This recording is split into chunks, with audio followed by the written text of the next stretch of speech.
Bapak Ibu, Pak Yudi, Kepala Bagian Tata Usaha, Mbak Inga, narasumber, Bapak Ibu koordinator dan subkoordinator, saya mulai acaranya nggih. Assalamualaikum warahmatullahi wabarakatuh. Yang saya hormati Bapak dan Ibu koordinator, subkoordinator, ketua tim, dan seluruh peserta yang hadir secara daring. Assalamualaikum warahmatullahi wabarakatuh. Selamat pagi dan sejahtera bagi kita semua. Shalom, Om Swastiastu, Namo Buddhaya, Salam Kebajikan. Sebelum saya memulai PK kali ini, mohon izin saya menyampaikan satu pantun. Naik motor banyak kempes, biar bisa jalan banyak diselotip. Selamat datang para peserta PKS dengan tema evaluasi sakit. Sebelum acara dimulai, alangkah baiknya diawali dengan baca doa bersama. Doa menurut keyakinan masing-masing.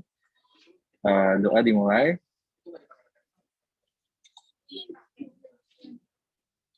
Doa selesai.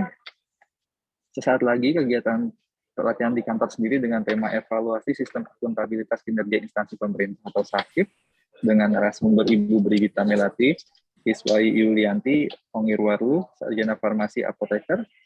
Bapak Ibu yang akan sedikit menginformasikan, Bapak Ibu yang akan mengajukan pertanyaan untuk dapat resen terlebih dahulu atau menyampaikan pertanyaan melalui kolom chat. Kepada Ibu Brigita Melati, dipersilahkan untuk menyampaikan materinya.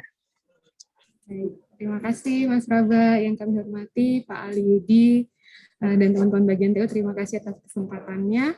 Perkenalkan teman-teman semua, nama saya Brigita Melati, tapi teman-teman boleh panggil saya email. Saya sekarang ada di Inspektorat 2. Saya angkatan 2014. Perkenalan dulu nggak apa ya Mas Raba ya? 2014, kemudian mohon maaf juga seharusnya materi ini sudah disampaikan minggu lalu, tetapi karena ada satu dan lain hal, saya mohon maaf untuk bertukar dengan Mbak Dila. Terima kasih Mbak Dila sudah berkenan bertukar jadwal, jadi baru bisa minggu ini. Oke, teman-teman semua, ini kan sudah 2 minggu ya, bahkan lebih mungkin, ini sudah minggu ketiga untuk PKS. Mungkin boleh ya sharing sedikit, masih ingat nggak sih 2 minggu kemarin itu ada materi apa aja? Coba deh, saya minta 2 orang ya Mas Prabe ya. Satu dari Inspektorat 1, satu dari Inspektorat 2, coba. Ya, sebutkan 3 aja. Tiga yang udah kemarin teman-teman sempat sharing itu tentang apa aja nih? Coba pengen tahu nih, kebetulan saya juga nggak ikut semua ya. Dari Inspektorat 1, siapa Mas Prabe? Ada nggak satu orang? Boleh Mbak email tunjuk aja deh biar seru nih. Oke, biar seru ya. Nanti kalau salah mohon maaf ya, bilang aja saya bukan Inspektorat 1. Ini ada nih, ada Stefani Erina. Mbak Stefani, selamat pagi. Pagi Mbak. Iya, Mbak Stefani bisa nggak ingat nggak ada 3 materi yang udah sempat disampaikan deh?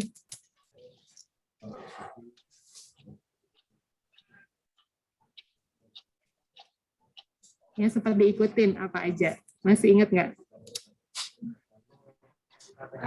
Kemarin itu ada RKBMN, terus Manris, sama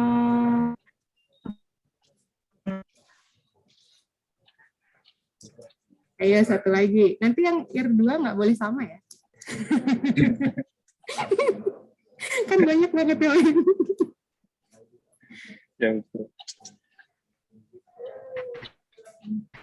sama SKM Mbak. SKM, oke. Kalau Mbak Stefani, CPNS atau pindahan dari? Sebagai SKM Mbak. Oh iya, Mbak Stefani itu CPNS atau ada shelter dari unit lain? Iya, oke. RKBMN, Mantis sama SKM ya. Mungkin agak terganggu ini jaringannya. Oke, satu lagi nih, ayo Inspektorat 2 jangan mau kalah ya. 3, sambil buka catatan nih pasti. Ada Mbak atau Mas siapa ya? Ini ada di bagian TU juga Mbak. Oh, oke, satu lagi bagian TU. Di Balai Mbak. Oke Mbak, thank you. Satu yang Inspektorat 2 Mbak Karina. Mbak Karina. Ya, ada Mbak Karina, ingat nggak? 3 juga nggak boleh sama. Lain Mbak. Oke. Untuk materi yang lain ada review laporan keuangan, kemudian pengendalian gratifikasi, Mm-mm. Kemudian monitoring dan evaluasi tindak lanjut rekomendasi, Oke. sama Udah tadi 3 ya. review RKBMNI. Iya. Terima kasih. Mbak Karina ini yang pindahan juga ya? 3, Bu. Iya. Mbak Karina, kebayang nggak ternyata di inspektorat pekerjaannya bermacam-macam seperti itu ketika masuk ke sini?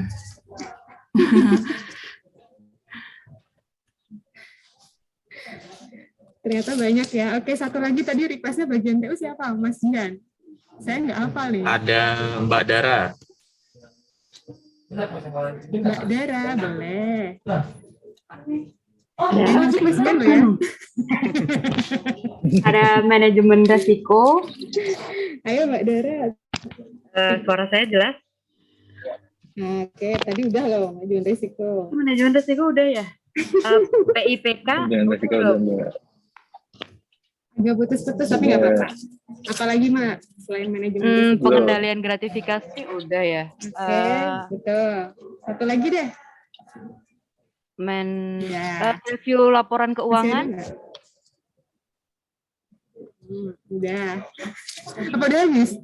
masih ada satu lagi, Mbak. Rekomendasi Masih ada dan satu lagi. evaluasi? Ada. Itu juga udah ya?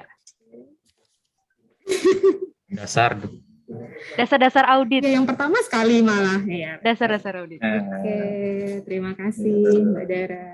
Puji Tuhan masih ingat semua minimal judulnya ya. Nanti pekerjaannya seperti apa nggak apa-apa nanti sama-sama.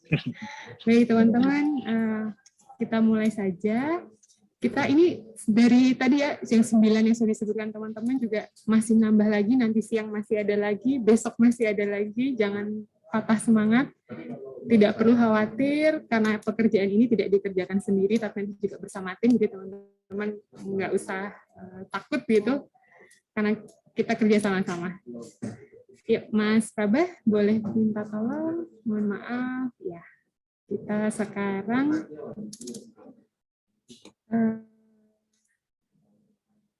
coba belajar terkait evaluasi sistem akuntabilitas kinerja instansi pemerintah atau yang sering kita sebut secara singkat SAKIP.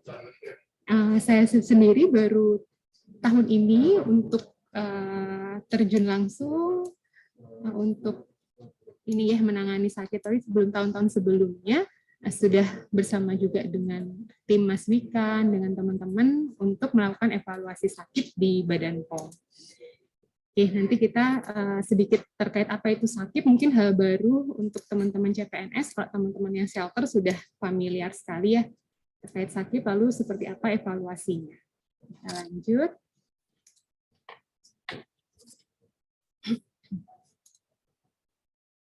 Boleh next slide. Ya, baik teman-teman.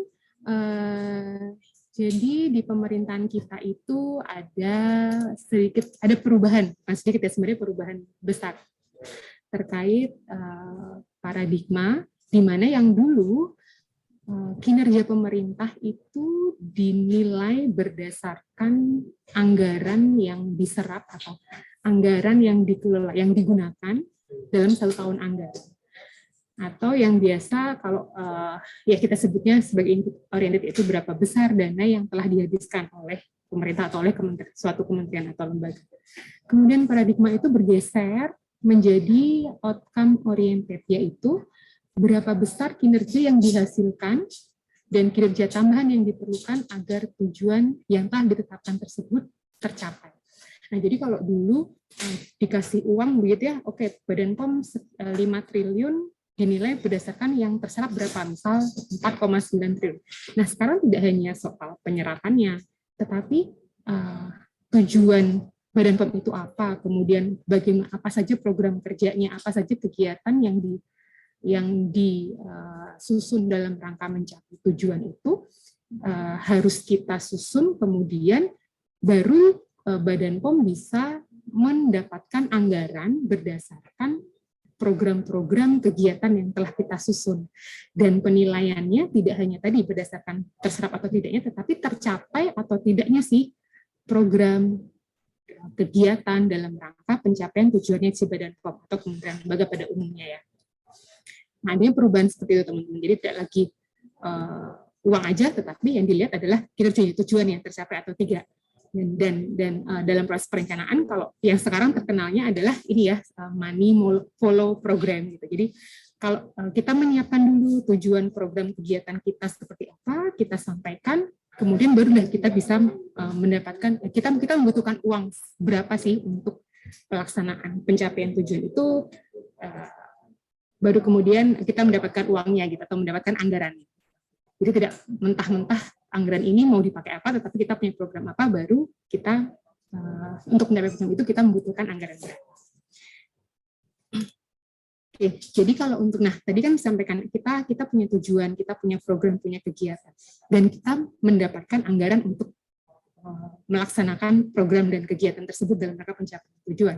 Nah, untuk itu diperlukan pertanggungjawaban atau yang sering kita sebut sebagai akuntabilitas, yaitu perwujudan kewajiban suatu instansi pemerintah untuk mempertanggungjawabkan keberhasilan maupun kegagalan dalam pelaksanaan program atau kegiatan dalam rangka mencapai misi dan tujuan organisasi. Nah, sering kita dengar juga kalau dari Bapak Presiden bahwa tidak hanya ini ya, tidak hanya kalau kita punya program tidak hanya sending aja, tapi juga making delivered, yaitu agar program tujuan program kegiatan itu juga manfaatnya itu dirasakan oleh masyarakat. Nah, kemudian nah dalam prosesnya, jadi untuk mengimplementasikannya itu sebenarnya nanti Menpan RB yang akan menaungi kita gitu ya, atau yang akan menyusun bagaimana sih proses penilaian akuntabilitas dari instansi pemerintah, kemudian dengan cara menyusun juga tools untuk evaluasi kinerja pemerintahnya.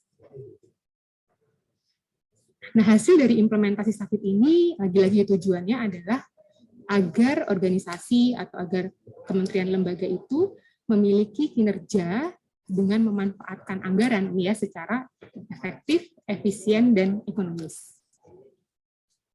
Boleh lanjut?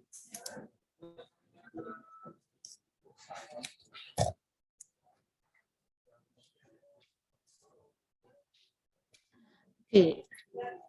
Jadi tadi terkait SAKIT, yaitu sistem manajemen kinerja yang berorientasi hasil untuk memastikan bahwa program, kegiatan, dan anggaran digunakan secara efektif, efisien, serta kegiatan yang dilaksanakan telah memberikan dampak dan manfaat langsung kepada masyarakat. Nah, SAKIT ini atau sistem manajemen kinerja ini disusun berlandaskan 3 hal ini, teman-teman. Jadi ada perencanaan yang berorientasi hasil, jadi harus ada perencanaannya dulu, dalam rangka mencapai tujuan organisasi, kemudian punya dampak yang nyata kepada masyarakat terutama, dan harus bisa terukur keberhasilannya.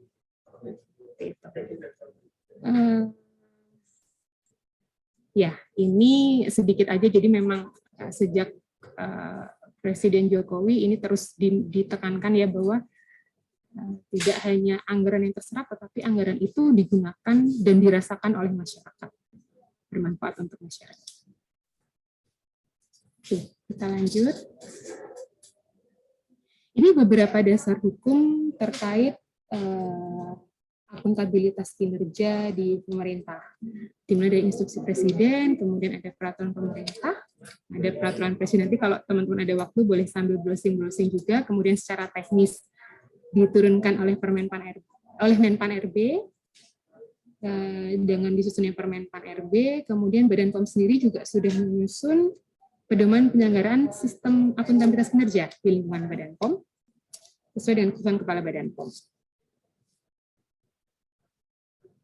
Lanjut. Baik, ini tadi dari dasar hukum sebelumnya, kemudian secara garis besar ya teman-teman, ini adalah yang ada di dalam peraturannya. Jadi dari Perpres itu mengatur bahwa kementerian lembaga atau pemerintah menyusun rencana strategis, kemudian perjanjian kinerja, ada pengukuran kinerja, pelaporan kinerja, kemudian pelaksanaan review dan evaluasi. Kemudian secara teknisnya di Permenpan RB juga mengatur untuk penyusunan rencana kinerja, pengukuran sampai evaluasi dan ya pelaporan. Ini lanjut aja, nanti kita perdalam selanjutnya. Oke, nah untuk siklus aktif sakit sendiri, secara garis besar tentu saja mulai dari perencanaan, kemudian pengukuran, lalu nanti ada evaluasi dalam rangka perbaikan ya. Nah di proses perencanaan ini ada penetapan tujuan atau sasaran, kemudian hubungan program tujuan sasaran, kemudian penentuan indikator kinerja dan target kinerja. Nah di sini teman-teman jadi untuk sakit ini memang akan terintegrasi gitu. Jadi dari RPJMN di pemerintah, dari Bappenas begitu menentukan program-program prioritasnya kementerian lembaga, nanti program yang mana turun ke Badan POM, kemudian dari Badan POM dari level kementerian nanti mereka menyusun perencanaan atau Renstra juga, menyusun indikator juga, target kerja juga, kemudian turun lagi ke eselon 1-nya atau ke deputinya, kemudian turun lagi ke eselon 2. Nah itu harus selaras. Jadi yang ada di bawahnya itu harus mendukung tujuan sasaran dari atasnya. Jadi eselon 2 mendukung eselon 1-nya, eselon 1 mendukung programnya Badan POM, program Badan POM mendukung RPJMN-nya pemerintah. Nah itu harus saling terkait ya. Ada hubungan program tadi, program tujuan sasaran baik dari atas ke bawah dan juga bawah ke atas, harus nyambung. Nah, tadi selain tujuan program kegiatan, juga adanya adalah perencanaan anggaran, itu juga tidak lepas ya. Karena untuk pelaksanaan program kita membutuhkan anggarannya. Kemudian setelah kita punya tujuan yang jelas, kegiatan, program dan kegiatan yang jelas, kita punya anggaran juga, maka step selanjutnya adalah pelaksanaannya, kemudian pengukuran kinerjanya, dan nanti setelah diukur, kemudian dinilai tercapai atau tidaknya, kemudian ketika dinilai tercapai atau tidak, dilakukan evaluasi dalam rangka perbaikan perencanaan untuk periode selanjutnya. Seperti itu sih jadi siklusnya. Dari perencanaan, pelaksanaan, pengukuran kinerja, nanti ada evaluasi untuk perbaikan. Lanjut.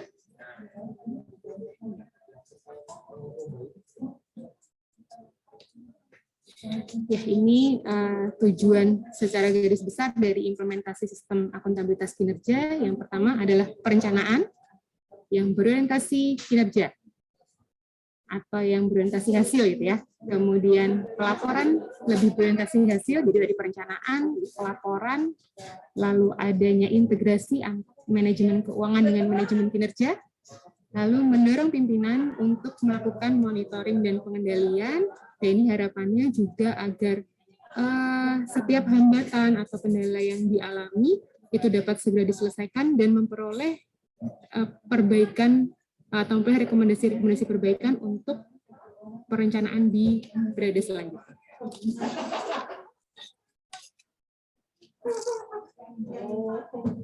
Ini nanti ada beberapa istilah, ini sedikit saja, sebenarnya lebih banyak lagi, tapi tidak apa-apa. Untuk teman-teman CPNS terutama, mungkin akan ada beberapa hal yang baru. Ini nanti sering kita dengar, sering kita jumpai, apalagi kalau nanti teman-teman ikut melaksanakan evaluasi sakit ya.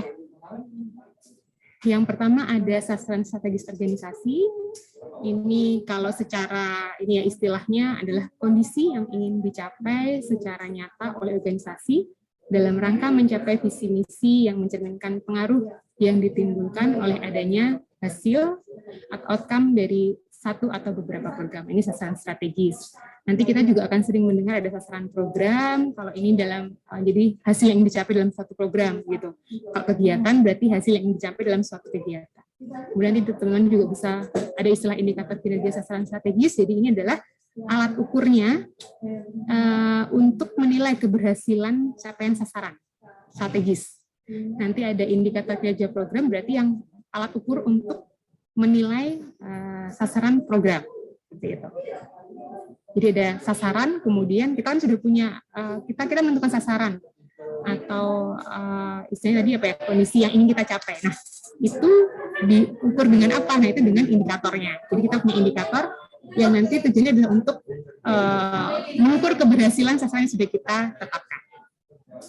Lanjut. Ada sedikit lagi Mas beberapa istilah, nanti ada indikator kinerja kegiatan, kemudian ada indikator kinerja utama. Nah, ini indikator kinerja utama itu yang biasanya adalah ditunjuk khusus atau ditetapkan khusus yang memang menjadi menjadi fokus utama gitu dalam rangka pencapaian sasaran. Nanti biasanya ditetapkan sendiri oleh instansi, oleh unit kerja, apa sih yang menjadi indikator utama dalam rangka pencapaian sasaran kinerja. Lalu nanti ada target, kemudian teman-teman akan sering mendengar juga ada perjanjian kinerja. Nah, perjanjian kinerja ini merupakan suatu bentuk komitmen. Jadi ada komitmen dari pimpinan, jadi mereka menandatangani begitu kinerja apa atau sasaran dan indikator apa saja yang akan mereka atau komitmen mereka terhadap pencapaian tadi sasaran dan indikator dalam 1 tahun gitu. Jadi akan ada satu dokumen yang disebut perjanjian kinerja, baik itu perjanjian kinerja level Badan POM, level eselon 1 atau level eselon 2 atau satker, itu harus dimiliki sebagai bentuk komitmen dari pimpinan. Lanjut. Oke, ini nanti ada beberapa, kita lanjut aja Mas nanti di penjelasannya di bawah. Pertama terkait peran sakit itu, pertama terkait perencanaan strategis atau Renstra.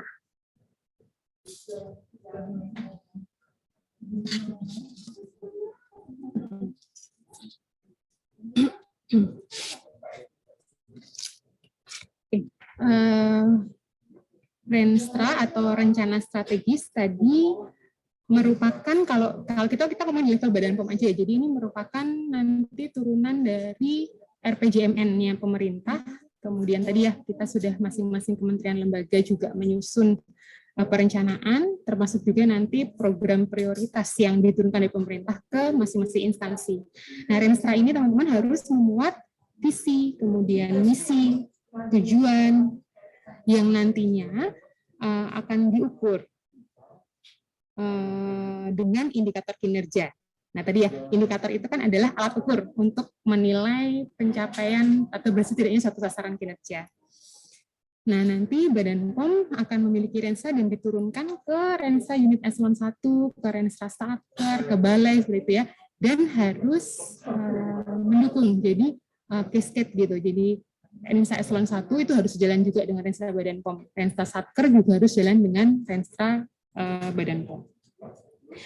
Kemudian tadi ada ya isinya juga sama, memiliki visi, misi, tujuan, sasaran, kemudian ada indikator dan target kinerjanya yang nanti harus diukur atau yang bisa diukur. Lanjut, nanti selanjutnya adalah perjanjian kinerja ya. Tadi Renstra, kemudian ada perjanjian kinerja, tadi ada bentuk komitmen dari pimpinan.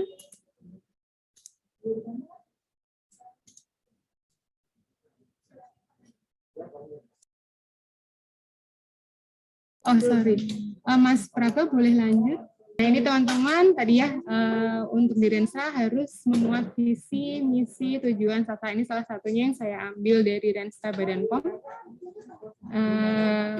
Visi Badan POM adalah badan makan aman, bermutu, berdaya saing untuk mewujudkan Indonesia maju dan yang berdaulat, mandiri, dan berkepribadian dan gotong royong. Kemudian diturunkan menjadi misinya, memang ya ini ada beberapa misi ya, seingat saya ada 5 atau 6, kemudian tujuannya sudah ditetapkan. Kemudian untuk mencapai tujuan ini sudah ditetapkan juga sasaran strategisnya. Kemudian untuk mencapai sasaran strategis ini juga ditetapkan indikator untuk untuk mengukur. Jadi indikator ini digunakan untuk mengukur pencapaian sasaran strategisnya. Boleh nanti sambil kalau ada waktu buka-buka Renstra Badan POM. Tapi nanti yang pasti kalau teman-teman sudah melakukan evaluasi sakit harus membuka Renstra unit kerja yang dievaluasi. Oke, lanjut saja. Kita ke kedua yaitu perjanjian kinerja Badan POM. Perjanjian kinerja, maaf. Nah, ini saya ambil contoh perjanjian kinerja Badan POM.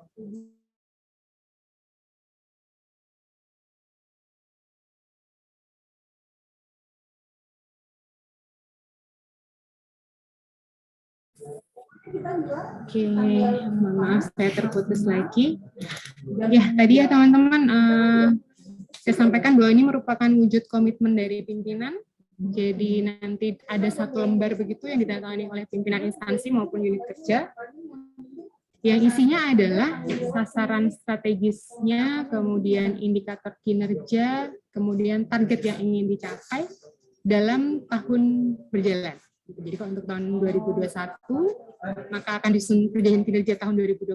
Untuk tahun ini pun, masing-masing instansi dan unit kerja juga membuat komitmen ini dan ditandatangani oleh pimpinan kerja. Evaluasinya per minggu yang terakhir. Lanjut. Ya ini tadi beberapa penjelasan singkat. Jadi harus memiliki pengukuran kinerja. Ini pengukuran kinerja ya. Oke, kita ke yang ketiga, ke pengukuran kinerja.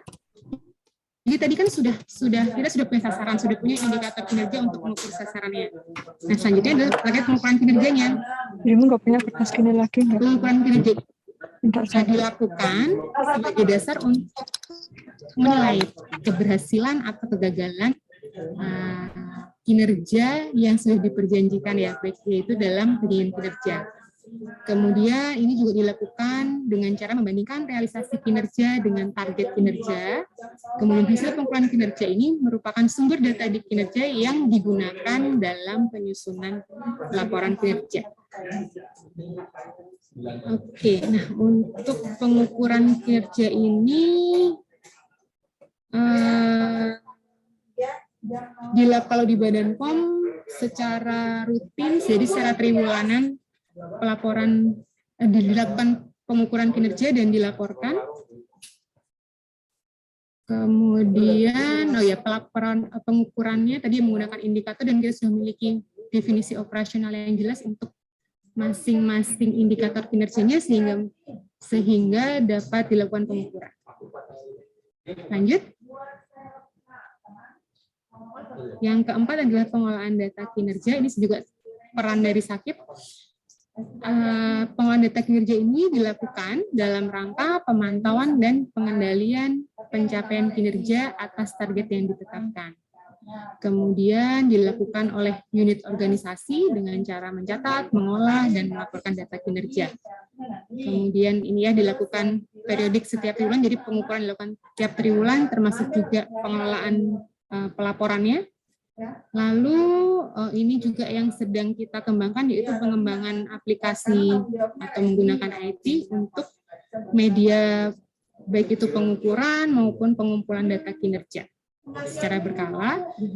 Dan pada pengumpulan data kinerja ini juga sebenarnya kalau dari Menpan itu berharapnya ada mekanisme atau sistem pembelian reward dan punishment dalam rangka untuk apabila target kinerja tercapai atau tidak tercapai. Dan itu hasil atau data kinerja kita juga diharapkan transparan atau dapat dilihat oleh publik. Ini untuk pengelolaan data kinerja. Kemudian pelaporan kinerja. Ini adalah untuk memastikan bahwa pencapaian kinerja kita itu dilaporkan kepada yang pemberi amanah ya. Jadi kalau seperti unit eselon 1 kita laporkan kepada Badan POM gitu. Unit eselon 2-nya kita laporkan kepada unit eselon 1, kemudian berjenjang kepada Badan POM. Nah, siapa sih yang wajib menyusun laporan kinerja adalah kalau di kita itu yang pertama instansi tentu, kemudian unit eselon 1, kemudian Satker dan Balai Besar atau Balai POM. Dan tahun 2021 ini beberapa loka juga sudah menyusun karena mereka juga sudah merupakan loka mandiri, sudah memiliki DIPA sendiri, dan tahun 2021 berarti sudah wajib menyusun laporan kinerja sendiri. Kalau tahun-tahun sebelumnya masih bergabung dengan Balai Besar atau Balai POM-nya. Kemudian, Balai Besar, kemudian laporan kinerja ini nanti akan disampaikan kepada Kementerian PAN-RB, kemudian Kementerian Keuangan, kemudian Bappenas juga. Nah, ini paling lambat adalah tanggal 28 Februari di tahun berikutnya. Jadi untuk laporan kinerja 2021 itu kemarin sudah dilaporkan di paling lambat 28 Februari 2022. Dan untuk di kita sendiri, untuk yang Satker, kemudian Balai Besar Balai POM, itu dilaporkan ke Badan POM Pusat maksimal di minggu kedua bulan Februari. Lanjut. Review laporan kinerja. Nah, ini sebenarnya hanya dilaksanakan untuk laporan kinerja level instansi, jadi hanya untuk yang level badan saja. Kalau untuk review laporan kinerja, ini sesuai dengan amanah Permenpan juga. Jadi untuk laporan kinerja yang disusun oleh Badan POM, oleh instansi atau lembaga, sebelum disampaikan ke Kementerian Pan-RB, harus direview terlebih dahulu oleh APIP, oleh inspektorat atau tim yang dibentuk. Kemudian disusun juga surat pernyataan telah direview, yang menjadi bagian dari laporan kinerja tersebut. Jadi kalau untuk review ini mungkin tidak semua teman-teman akan terlibat, tapi hanya dipilih beberapa saja karena memang hanya satu laporan ini yang direview oleh inspektorat. Lanjut ke, oke, kita selanjutnya ke evaluasi sakit. Ini yang akan teman-teman laksanakan. Ya, tadi sedikit overview soal apa itu sakit, semoga memberikan sedikit ya pencerahan, semoga cerah. Kalau masih belum cerah nanti boleh kita diskusi lagi. Ini juga ada teman-teman senior yang lain, nanti bisa kasih masukan juga. Kita lanjut aja Mas, masuk ke evaluasi sakitnya. Nah, tujuan evaluasi sakit ini adalah untuk secara umum ya, untuk mengetahui sejauh mana sih sistem sakit ini dilaksanakan dalam rangka mendorong peningkatan capaian kinerja yang tepat sasaran dan lagi-lagi soal berorientasi hasil ya. Nah, secara khusus yang pertama tentu memperoleh informasi mengenai bagaimana implementasi sakit di unit kerja atau di instansi tersebut. Kemudian menilai tingkat implementasi sakitnya. Kemudian menilai akuntabilitas kinerjanya. Kemudian dan tujuannya adalah memberikan saran perbaikan, dan tentu kalau sudah ada rekomendasi saran perbaikan, kita memonitor tindak lanjut rekomendasi untuk dari periode sebelumnya. Harapannya memang semoga rekomendasi kita sudah ditindaklanjuti sehingga ada perbaikan-perbaikan untuk di periode selanjutnya. Lanjut. Ya, teman-teman, jadi ini sekilas untuk metode evaluasi sakit di 2021 itu menggunakan Permenpan RB nomor 12 tahun 2015 tentang pedoman evaluasi atas implementasi sistem akuntabilitas instansi pemerintah.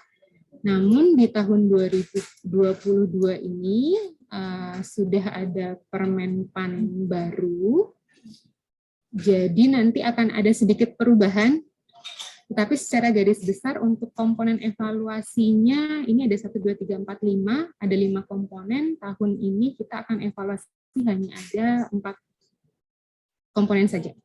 Nah, ini nggak apa-apa ya, kita sekilas dulu terkait Permenpan yang lama karena secara garis besarnya sama. Jadi teman-teman, untuk evaluasi sakit itu yang dinilai pertama adalah tentang perencanaan kinerja. Itu punya bobot 30%. Nah, perencanaan kinerja ini yang dilihat adalah bagaimana penyusunan dan kualitas dokumen rencana strategis, kemudian bagaimana dokumen perencanaan kinerja tahunannya, dokumen perjanjian kinerja, dan dokumen rencana aksi. Lalu komponen yang kedua itu ada pengukuran kinerja. Nah, ini bobotnya itu ada 25%.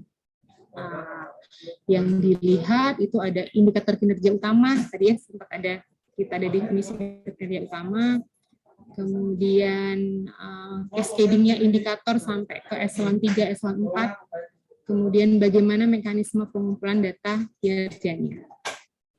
Lalu komponen ketiga ada pelaporan kinerja. Nah, ini yang kita lihat bagaimana penyajian dan pengungkapan informasi kinerja dalam lakibnya atau dalam laporannya. Termasuk bagaimana sih mereka menyajikan informasi tentang pencapaian sasaran yang berorientasi hasil, serta mereka sudah atau belum membandingkan data kinerja. Untuk pelaporan kinerja sendiri, bobotnya 15. Lalu ada komponen keempat, evaluasi kinerja, ini bobotnya 10. Yang dilihat adalah bagaimana pelaksanaan pemantauan pencapaian kinerja dan pelaksanaan evaluasi internal. Dalam rangka ini ya, mengevaluasi keberhasilan atau kegagalan program atau kegiatan yang sudah disusun dan direncanakan. Yang terakhir, ini ada capaian kinerja, itu bobotnya 20, ini dilihat dari hasil capaian sasaran selama tahun berjalan, baik itu yang berorientasi output maupun outcome. Nah, dari kelima komponen ini, ada 93 nanti teman-teman yang dilihat atau yang kita nilai, ada parameter atau kriteria, 93 pertanyaan atau pernyataan gitu yang harus kita nilai pada saat evaluasi. Kalau ini berdasarkan Permenpan tahun 2015 yang kita pakai tahun lalu ya. Oke, lanjut.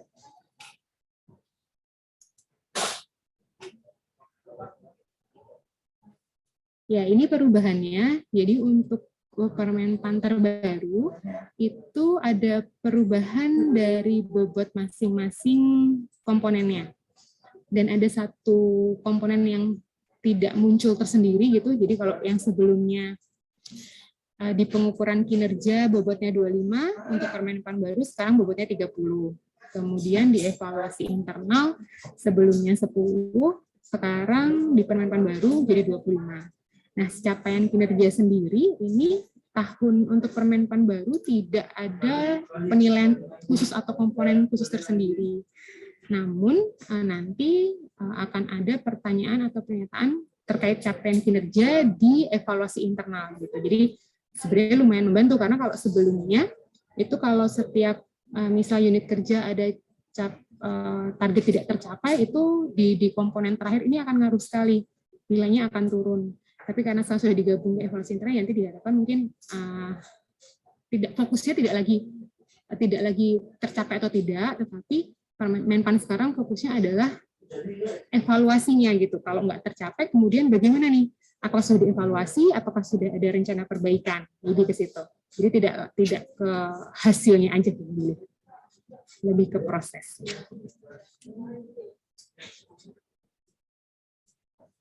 Oke, lanjut. Mas Jihan, ya ini juga sedikit perbedaan, bukan sedikit, ini memang yang perbedaannya dari Permenpan yang lama dengan yang di 2021 untuk kriteria atau parameter yang dinilainya. Jadi sebelumnya di Permenpan 2015 untuk perencanaan kinerja itu hanya ada 2 terkait Renstra dan RKT atau perencanaan kinerja tahunan ya. Kemudian di Permenpan yang baru itu ada beberapa, jadi tidak hanya perencanaan kinerja, kemudian perencanaan kinerjanya sesuai dengan standar atau enggak, kita lihat, kemudian apakah telah dimanfaatkan. Ini nanti kita mungkin ada pertemuan khusus juga terkait pembahasan untuk tools evaluasi yang baru ya dengan teman-teman. Apa ini sekilas saja. Kemudian di pengukuran kinerja sebelumnya hanya ada 3, dan nilainya 5, 12,5, dan 7,5. Sekarang nilainya agak berubah ya karena komposisinya juga berubah, pengukuran kinerja 30. Ada pengukuran kinerja telah dilakukan, kemudian apakah pengukuran kinerja mewujudkan kinerja secara efektif dan efisien, jadi lebih dalam gitu pertanyaannya. Kemudian apakah pengukuran kinerja telah dijadikan dasar pemberian reward dan punishment. Ini memang reward dan punishment ini sepertinya menjadi perhatian di Menpan, karena untuk beberapa komponen itu selalu muncul nih, apakah sudah ada pemberian reward dan punishment dalam rangka ini ya, dari hasil capaian kinerja kita. Lanjut.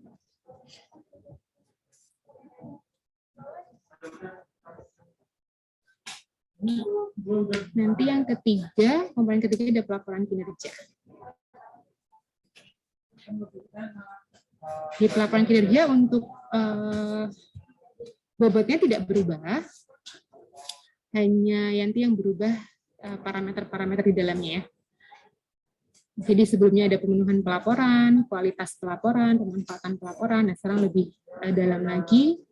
Jadi apakah dokumen laporan apakah terdapat dokumen laporan yang pertama, kemudian apakah laporan memenuhi standar, kemudian telah memberikan dampak yang besar. Nah, ini yang ditekankan sekarang dalam penyesuaian strategi atau kebijakan dalam mencapai kinerja berikutnya.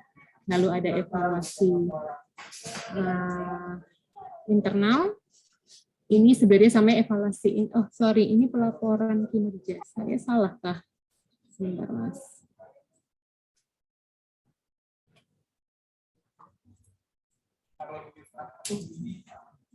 Oh ya, sorry ya, nomor 4 yang kanan ini harusnya evaluasi internal. Ini sebenarnya masih copy dari atas tadi. Oke, untuk evaluasi internal yang sebelumnya 10, sebentar saya cek tabel sebelumnya. Ya, evaluasi internal sebelumnya 10, kemudian menjadi 25. Ini yang lebih ditekankan sekarang. Jadi dia tidak hanya komponen yang terutama yang paling tinggi ini ditekankan pada apakah telah meningkat karena apakah implementasi sakit telah meningkat karena adanya evaluasi, sudah dilaksanakan evaluasi, sehingga hasil evaluasi tersebutlah yang bisa memberikan perbaikan dan dampak yang nyata gitu atas kinerja kita. Jadi ditekankan ke evaluasi internal, sehingga bobotnya sekarang menjadi 20. Kemudian yang terakhir, lanjut, kalau di yang lama capaian kinerja, nah setahun untuk Permenpan yang baru sudah tidak ada komponen capaian kinerja. Oke, nah ini teman-teman, ini beberapa dokumen minimal yang harus kita punya pada saat melaksanakan evaluasi sakit ya. Itu kita meminta Renstra, kemudian ada indikator kinerja utama, ada perjanjian kinerja, ada rencana kinerja tahunan, ada rencana aksi perjanjian kinerja, kemudian tentu saja laporan kinerjanya, kemudian data dukung penetapan target kinerja, data dukung pencapaian kinerjanya, dan data monitoring kinerja. Ini dokumen minimal yang kita butuhkan nanti pada saat melaksanakan evaluasi.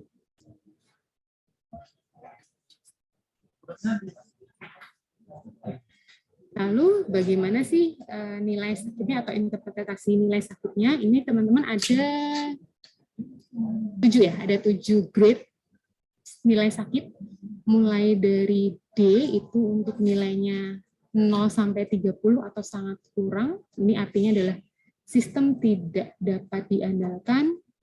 Kemudian yang paling tinggi nilainya AA atau sangat memuaskan apabila nilai di atas 90 ya sampai 100. Ini artinya telah terwujud good governance, kemudian pemerintahnya sudah dinamis, adaptif, dan efisien. Lanjut. Oke, Mas Jian boleh next sedikit nggak? Saya mau kasih gambaran aja. Nah, teman-teman, ini adalah hasil nilai sakit Badan POM dari tahun ke tahun sebagai gambaran. Di kita, nilai terakhir yang kita dapat dari Menpan masih tahun 2020, itu masih di BP, nilainya 79. Nah, untuk tahun 2021, kemarin masih proses penilaian, dan kita sedang menunggu hasil dari Menpan. Boleh lanjut, sedikit gambaran aja. Ini dari Menpan ya, kalau Badan POM yang menilai dari Menpan. Nah, ini yang menilai dari inspektor utama. Jadi dari kita yang menilai sakit, baik balai besar, kemudian unit kerja eselon 2 pusat, dan eselon 1 ya. Nah, ini profil gambaran sedikit juga di tahun 2021 itu rata-ratanya kita masih di BP juga. Di 78, ya, itu saja. Terima kasih Mas Jihan, Mas Praba. Saya kembalikan ke moderator.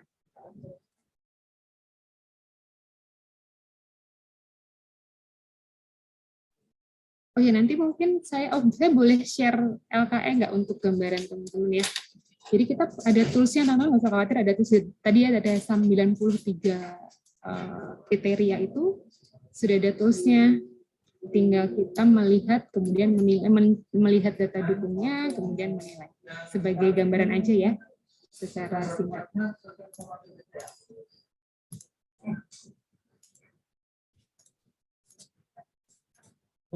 Ya, mohon izin Mbak Inal tadi, mohon maaf terlempar saya. Tidak bisa dimaafkan. Ya, Mbak Emil, mohon izin ini sudah ada pertanyaan dari Mbak Sarah. Oh tidak. Mbak siapa? Silahkan. Sambil saya Mbak cari Sarah, file KE-nya ya. Ya, ini Mbak. Iya, Mbak Imel. Iya, selamat Baik, pagi. Sarah, silakan. Mbak Imel, Ya, Sarah? izin Iya. ya, izin nanya Mbak Imel. Izin suara saya sudah terdengar ya? Sampun. Oke, Mbak Imel izin bertanya tentang yang tadi. Kan ada perubahan ya di yang tadi Permenpan itu. Mau nanya untuk yang tadi di bagian perencanaan kinerja, itu kan ada bobot yang paling tingginya itu kan di perencanaan kinerja itu telah dimanfaatkan untuk mewujudkan hasil yang berkesinambungan. Nah itu tuh yang seperti apa gitu ya Mbak Imel. Terus yang kedua itu pelaporan kinerja memberikan dampak besar bagi penyesuaian kinerja selanjutnya. Itu sih Mbak Imel yang masih apa ya namanya, masih bingung karena itu kan bobotnya tinggi gitu ya. Jadi kayaknya harus diperhatiin penting gitu Mbak Imel. Terima kasih. Sebentar, suaranya putus-putus. Tadi yang perencanaan kinerja berkesinambungan, betul. sama satu lagi. Satu lagi yang pelaporan kinerja memberikan dampak besar bagi penyesuaian. Oke. Karena bobotnya lumayan tinggi. Laporan. Jadi Yang satu pelaporan kinerja. Oke, langsung aja ya. Yang pertama, perencanaan kinerja telah dimanfaatkan untuk mewujudkan hasil yang berkesinambungan. Ya. Ini Mbak Sarah ya. Ya, Mbak Sarah Ayu. Kenapa perencanaan kinerja yang tadi? Kenapa perencanaan kinerja telah dimanfaatkan untuk mewujudkan hasil yang berkesinambungan? Ya, di sini itu jadi kita diminta untuk memastikan bahwa perencanaan kinerja yang telah kita susun tuh tidak main-main gitu Mbak. Jadi memang perencanaan kinerja yang kita susun sudah memiliki indikator yang jelas, kemudian bisa diukur dan juga dipastikan bahwa perencanaan ini tuh tidak yang cuman kalau misal gagal lalu ganti gitu Mbak. Jadi memang perencanaan kinerja kita secara 5 tahunan itu dipastikan terus dilaksanakan atau berkesinambungan, dan tujuannya kenapa adalah untuk betul-betul dimanfaatkan gitu. Jadi tidak perencanaan yang istilahnya apa ya, asal direncanakan gitu ya Mbak, tanpa melihat background-nya atau tanpa melihat apa sih tujuannya, kenapa kita merencanakan program atau sasaran ini seperti itu. Jadi untuk memperkuat di situ Mbak, bahwa memang rencana program kerja kita itu pertama disusun dengan baik, tujuannya jelas gitu ya, dan juga dilaksanakan secara berkesinambungan. Jadi tidak putus setahun kemudian ganti program, putus dan ganti program, itu kan berarti tidak jelas nih dulu kemarin menyusun perencanaan ini seperti apa kok gonta-ganti gitu kan. Tetapi memang background-nya jelas, tujuannya jelas, sehingga kemudian bisa dilaksanakan bertahap gitu ya untuk pencapaian tujuan atau berkesinambungan. Seperti itu sih Mbak kalau terkait perencanaan. Lalu pelaporan kinerja telah dimanfaatkan. Nah, ini juga menjadi sebenarnya di Permenpan lama juga ada beberapa pernyataan atau pertanyaan kriteria terkait pelaporan kinerja ini dimanfaatkan atau tidak. Karena begini Mbak, harapannya karena pada kenyataannya gitu ya, pada saat pelaksanaan program kemudian kegiatan kita kan tidak selalu mulus ya, ada saja hambatan atau kendala. Kemudian kita evaluasi, kemudian kita lakukan di pelaporan kinerja itu kan akan muncul nih hasil evaluasi kita. Apakah ada kendala-kendalanya, kemudian apa solusi yang akan kita atau apa solusi yang dilaksanakan, atau mungkin ada apa rencana tindak lanjut yang harus kita kerjakan atau rekomendasi yang harus kita laksanakan untuk perbaikan. Nah, di situ Mbak maksudnya. Jadi dari pelaporan itu kan akan kelihatan ya kendala-kendalanya seperti apa, kemudian hambatannya dan rencananya seperti apa. Nah, itu tuh informasi-informasi itu di pelaporan kinerja itu sudah dimanfaatkan belum sih oleh organisasi? Misalnya dalam rangka misalnya tahun ini ya, tahun 2021 kemarin kita sudah tahu nih di laporan kinerja kita muncul ada hambatan A, B, C, D. Terus lihatlah di perencanaan 2022. Di perencanaan 2022 apakah ada perubahan atau tidak gitu. Kalau di perencanaan 2022 ternyata tidak ada perubahan berdasarkan rekomendasi dari yang muncul di laporan kinerja, kan berarti laporan kinerja yang kemarin kita susun atau evaluasi yang kita laksanakan kemarin tidak digunakan atau tidak dimanfaatkan. Nah, itu kenapa ada poin ini juga. Jadi harapannya evaluasi yang sudah kita kerjakan, yang sudah kita laksanakan, kegiatan sudah kita kerjakan, kemudian evaluasi atas program untuk kegiatan tersebut sudah kita laksanakan dan sudah dituangkan dalam laporan. Nah, itu dimanfaatkan dalam rangka perbaikan di tahun-tahun berikutnya. Gitu sih Mbak Sarah. Semoga memberikan pencerahan. Semoga lebih memberikan jelas sedikit. Jelas sih Mbak. Cuma aku tuh tadi maksudnya nanyanya itu kan kayak terdapat perubahan pada permenpan terkait perencanaan yang berkesinambungan tuh maksudnya ada terdukungnya tuh dari kita gitu kan waktu yang pertama kali saya ikut evaluasi sakit ya, itu kan banyak tuh juga tuh ditanyain data dukungnya apa, terus di kayak apa yang mendukung kalau misalkan emang indikator tersebut itu benar berkesinambungan gitu, berarti itu nanti lihatnya dari kayak manual IKUM gitu-gitu ya Mbak, atau gimana? Ya, pertama iya betul, nanti pasti ditanyakan kenapa indikatornya yang menjadi indikator kinerja ini gitu ya Pak ya. Misalnya A gitu, kemudian kenapa target kinerjanya misal berapa? Target kalau Mbak Sarah dari mana? Dari balai atau dari bagian TU? Oh, dari bagian TU ya. Jadi memang betul nanti akan ditanyakan ke belakang ya Mbak, pertama bagaimana penentuan indikatornya, penentuan targetnya. Nah, itu ketika itu memang Mbak punya data yang memadai yang jelas, kemudian itu bisa meyakinkan bahwa memang perencanaan itu berdasarkan data-data yang valid, data-data yang jelas gitu sih Mbak. Makanya diminta banyak ya untuk di bagian perencanaan, terutama penetapan target ya. Banyak terus diminta jelasin juga gitu sih Mbak. Iya sih. Terima kasih Mbak Imel. Sama, Mbak Sarah di bagian TU atau TUIR 1? Bagian TUIR Tama, Mbak. Salam kenal. Iya, Mbak Imel. Terima kasih Mbak Sarah atas pertanyaannya. Bapak Ibu, mohon izin apakah ada pertanyaan lain atau saran maupun tanggapannya?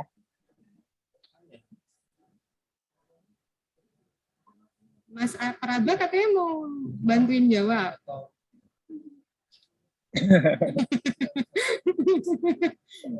Boleh menambahkan loh. Aduh, belum mampu Mbak sepertinya. Ilmunya belum nyampe. Ya. Oh tunggu, tadi saya mau kasih tunjuk ini ya nanti buat teman-teman CPNS sebagai gambaran kan. Atau Mas Praba boleh share yang LKE. Aku udah bisa dapat share. Oke. Saya udah bisa, nggak apa-apa saya aja. Ada Mbak.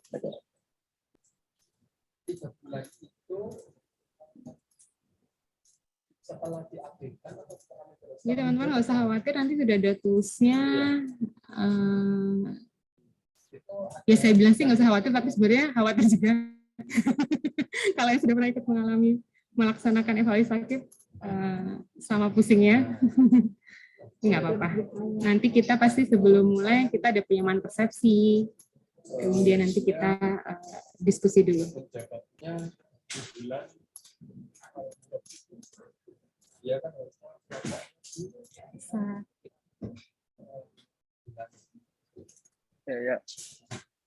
Mohon izin, maaf, Mbak Imel, ada juga pertanyaan lagi dari Mas Agi Adam. Boleh. Oh, mau itu dulu ya, LKI-nya dulu. Oh ya? iya, saya baru batin kok Mas Adam kok nggak nanya tumben. Saya udah deg-degan nih mau ditanya. Monggo, Mas.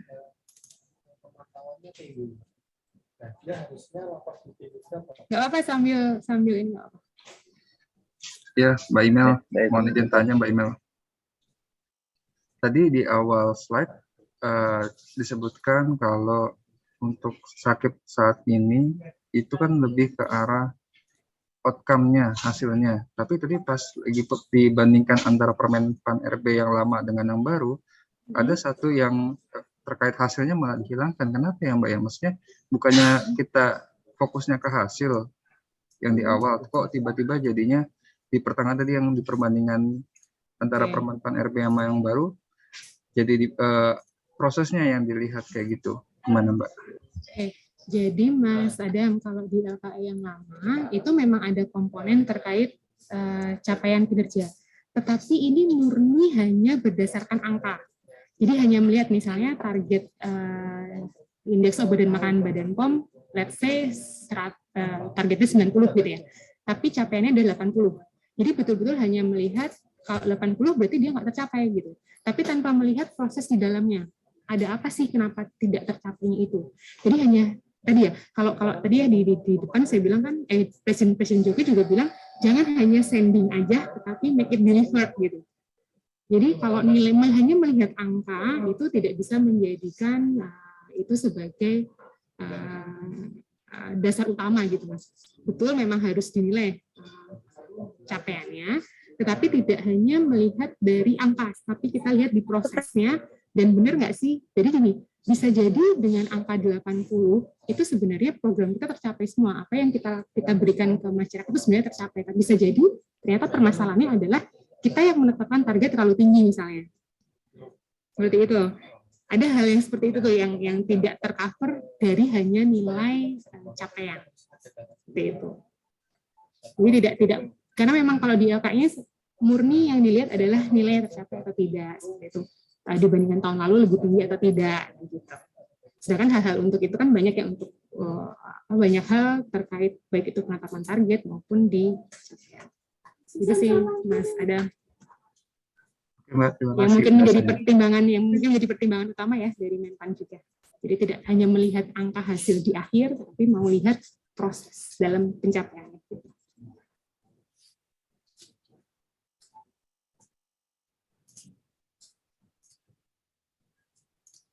Mas Praba, saya mau share screen dong. Mbak. Saya sampai jam berapa? Udah kan ya, sedikit aja. Nanti kalau nggak ada yang tanya, nggak apa-apa, saya mau sharing aja.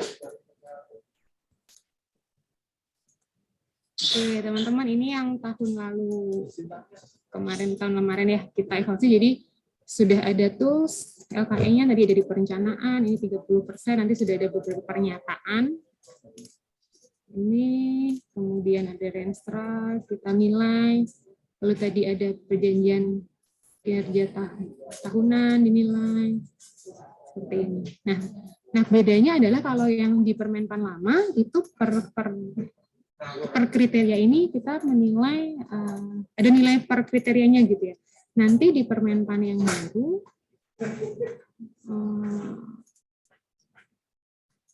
akan ada sedikit perubahan. Mungkin teman-teman inspektorat juga yang lain nanti akan ada perubahan LKE teman-teman. Kalau sebelumnya kan masing-masing kriterianya ada nilainya. Kita ada kasih nilai A, B, C, D, E gitu. Nah nanti untuk Permenpan yang baru jadi hanya sub komponennya saja yang dinilai berdasarkan kriteria di bawahnya. Nanti kita bahas lebih lanjut untuk ini ya. Karena sekarang juga kita belum breakdown lagi akan seperti apa nanti untuk evaluasi di tahun 2022. Seperti itu. yang 31 malam. Oke, begitu aja sekilas untuk KKI. Terima kasih. Baik, Bapak Ibu, terima kasih Mbak Imas. Baik Bapak Ibu, apakah ada pertanyaan lagi? Bisa melalui raise hand atau melalui kolom chat? Sudah ditutup pertanyaannya. 1, 2, 3. Iya. Sudah close ya ini, Mbak Imas. Ya, mohon izin Mas Jihan, sepertinya sudah tidak ada pertanyaan lagi. Apakah bisa sesi penutupan? Izin saya screenshot untuk dokumentasi terlebih dahulu ya. Baik, Mas. Dipersilakan Bapak dan Ibu untuk dapat mengaktifkan fitur kameranya. Untuk slide yang pertama terlebih dahulu, dipersilakan Bapak dan Ibu untuk mengaktifkan kameranya. Untuk slide yang pertama, 1, 2, 3. Oke. Selanjutnya untuk slide yang kedua, 1, 2, 3. Ya, baik. Terima kasih, saya kembalikan ke Mas Praba. Oke, terima kasih Mas Jihan atas dokumentasinya. Demikian kegiatan PKS pada hari ini.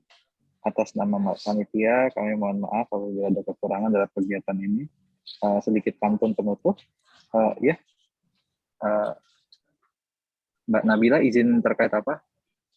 Oh, untuk absen. Untuk absen Mas Jihan apakah ada? Saya pikir mau izin ke toilet. Oh ya.